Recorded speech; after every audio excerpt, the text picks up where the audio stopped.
Few days ago, I posted a reel about family support and how it can impact your mental health positively. After posting that reel, a man reached out to me. He's a 54 years old male who currently resides in Germany and talked about family support and how they can also impact you negatively, which I agree with. He talked about how about 15 years ago he sent his mother some money to buy a land and begin to help him erect a property on it. And to his surprise, he returned a few years later and found out that the mother did not do anything. He claims that before he came back, the mother had sent him pictures of the land, pictures of when the land was cleared, pictures of how they laid the foundation and how they've been building. But he says on his return, he told his mother, "Oh, take me to the land." And the mother kept giving an excuse or the other. Today, she says she's not feeling very well. The next day, she would say her leg hurts. And then by the third day, she would say something like, "Oh, she needs to rush to go see somebody." He said he began to suspect in his heart that something was fishy. So he had to practically fight his mother, stood his ground and said she must take him to the land.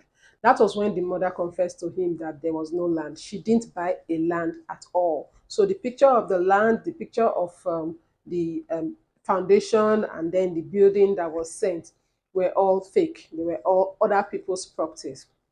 And by the time he asked the mother why she would do that, the mother claimed that there was need in the house. She had to pay school fees, she had to buy food for the children, and stuff like that.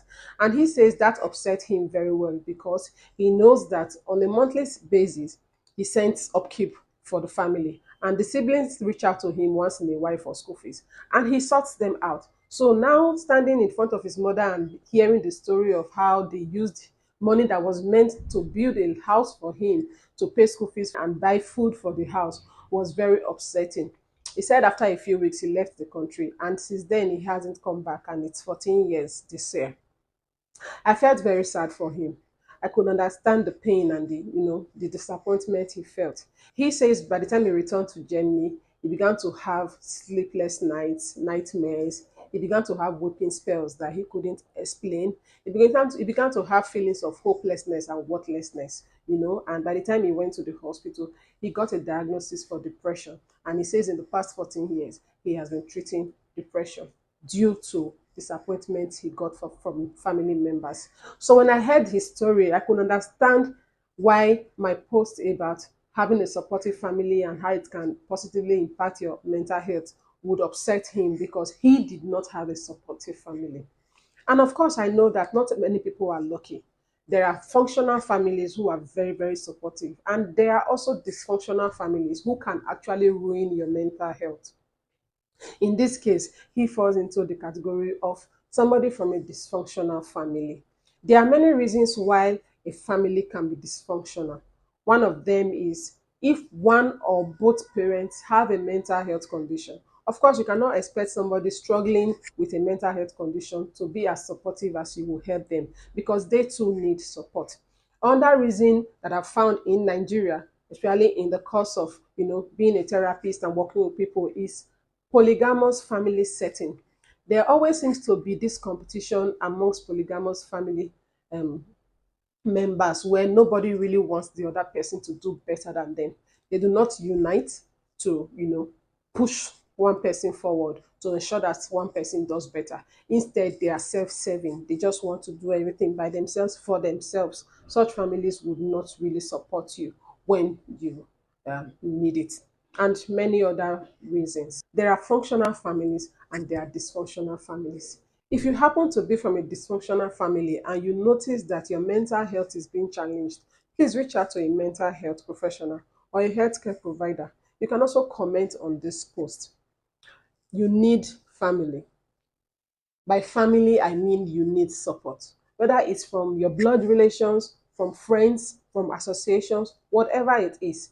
No man or woman was created to be alone. No one is an island. You need people who are supportive, who would help you grow, who would help you do better, who would help your mental health. If you do not have that in families, you can have that in friends. You can have that in the associations that you keep. So that I said family, does not mean that it's rigid. If it's not in your family, you can have that somewhere else. But you do need family. You do need support, because support is very essential in ensuring that your mental health is protected.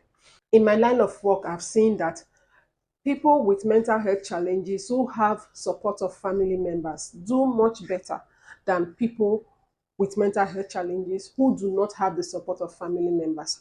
Now, many times you are driving on the road and you see somebody with a mental health challenge just roaming the streets, and I'm sure that the question comes to your mind like, does this person not have family? There are many people who are suffering from mental health challenges, but because they have family support, they are able to access treatment, and then they are able to do well, and you don't find them on the streets. So when you find someone on the street, it's a clear indication that this person probably doesn't have family support. So you need family support. I need family support. We all need family support to do better. So if you or someone you know is from such a dysfunctional family that it begins to affect their mental health, please reach out to a healthcare provider, reach out to a mental health professional. As a parting shot, remember, your mental health matters.